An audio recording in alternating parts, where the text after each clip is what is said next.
கோவையில் பிரதமர் கலந்து கொண்டிருக்கக்கூடிய இயற்கை வேளாண்மை கண்காட்சி மற்றும் மாநாடு தொடங்கி இருக்கிறது அப்படின்றத நம்ம பார்க்குறோம். பிரதமருடைய இந்த வருகை அரசியல் அரங்கத்திலேயும் முக்கியத்துவம் பெற்றிருக்கிறது.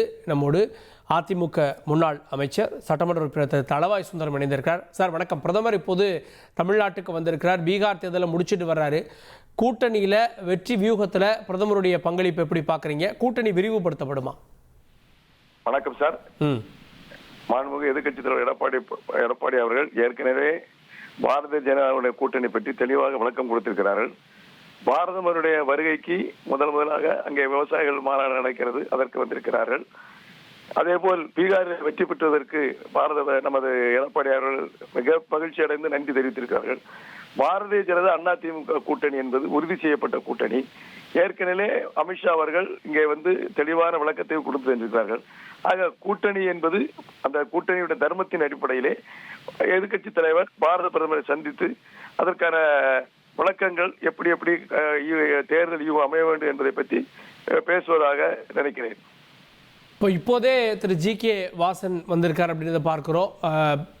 திரு பாரிவேந்தர் உள்ளிட்டோர்லாம் வந்திருக்காங்க அப்படின்ற விஷயங்களை சொல்றாங்க. இந்த கூட்டணி விரிவுபடுத்தப்படும் நினைக்கிறீங்களா? ஏன்னா பீகார்ல அவங்களும் ஒரு பிரம்மாண்ட கூட்டணி அமைச்சிருந்தாங்க. அதே ஃபார்முலா இங்க ஒர்க் அவுட் ஆகும் நினைக்கிறீங்களா?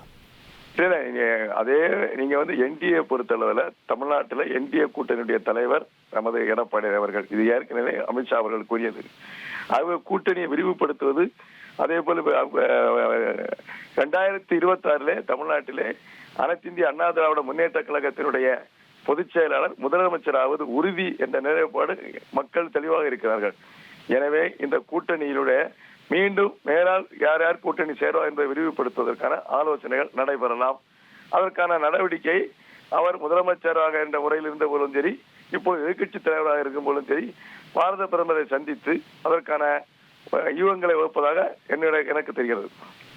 பிரதமர் இந்த கூட்டணி அமைந்த பிறகு 2வது முறையா பிரதமர் வந்து இபிஎஸ் சந்திக்கிறாரு. இன்றைக்கு கூட பிரதமரை வரவேற்கிறதுல பாஜக மற்றும் அதிமுக கொடிகளை பார்க்க முடிகிறது. இந்த கூட்டணி ஜெல்லாயிட்டு இருக்கு, தொண்டர்கள் ஒன்றிணைந்துட்டு இருக்காங்க அப்படின்னு பார்க்கணுமா? 100% எல்லா இடத்திலுமே பாரதிய ஜனதா அனைத்து இந்திய அண்ணா திராவிட முன்னேற்ற தொண்டர்கள் ஒன்றாக இணைந்துதான் இப்பொழுது செயல்பட்டு கொண்டிருக்கிறோம். அது எந்த விதமான சந்தேகம் கிடையாது. இந்த விமர்சனத்தை வச்சாங்க, ஓராண்டாகியும் இந்த கூட்டணி ஜெல்லாகல அப்படின்னு. இப்ப பிரதமருடைய வருகை இதெல்லாம் சரிபடுத்தும் நினைக்கிறீங்களா? சார், இதை அதாவது ஜென்ரலா இந்த கூட்டணியை எப்படியாவது முறியடிக்க வேண்டும் என்று சிலர் நினைத்தார்கள். ஆனால் அது நடக்கவில்லை. தமிழ்நாட்டை பொறுத்தளவிலே எடப்பாடியார் அவர்கள் பாரதிய ஜனதா அனைத்து இந்திய அண்ணா திராவிட முன்னேற்ற கழக கூட்டணி பல இடங்களிலே பல செய்தியாளர்கள் ஊடகங்களிலே உறுதி செய்யப்பட்டது என்று தெளிவாக கூறுகிறார்கள். அந்த அடிப்படையிலே தொண்டர்கள் இணைந்து செயல்படுவார் என்பது நன்றாக தெரிந்த விஷயம். இப்போ இபிஎஸ் அவர்கள் தொடர்ந்து சொல்லிட்டு வர்றது மெகா கூட்டணி பிரம்மாண்ட கட்சி வரும்னு, அந்த வாய்ப்பு இன்னும் இருக்குன்னு நினைக்கிறீங்களா? கண்டிப்பா யார் இப்பொழுது உங்களுக்கு நவம்பர் இருக்கிறது, ஜனவரி மாதம் பாருங்கள், மெகா கூட்டணி கண்டிப்பாக வரும். நன்றி திரு தளவாய் சுந்தரம். ஜனவரி மாதம் மெகா கூட்டணிக்கான வாய்ப்பு இருக்கிறது. தொண்டர்கள் ஒன்றாக இணைந்து செயல்படுவது தான் இது காட்டுது அப்படின்ற விஷயங்களை அவர் பகிர்ந்து கொண்டார் அப்படின்றத நம்ம பார்க்குறோம். பிரதமர் விவசாயிகளோடு குறிப்பாக நிறைய டிஸ்பிளேஸ் வச்சுருக்காங்க. புதிய வகை மரக்கன்றுகளில் தொடங்கி விதைகளில் தொடங்கி அதெல்லாம் ஆர்வமோடு பிரதமர் கேட்கிறார் அப்படின்ற செய்திகளையும் நம்ம பார்க்குறோம். பிரதமர் என்ன பேசுவார் அப்படின்றது முக்கியத்துவமாக பார்க்கப்படுகிறது.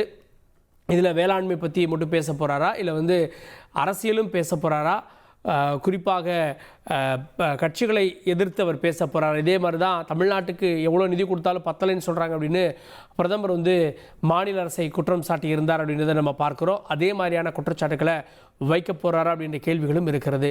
பிரதமருடைய வருகையில் இன்றைக்கி 2 கூட்டணி கட்சி தலைவர்கள் இருக்காங்க. ஜனவரி மாதம் பிரதமர் வர்றார் அப்படின்னா அப்போ பாருங்கள் ஜனவரியில் அப்படின்றாங்க.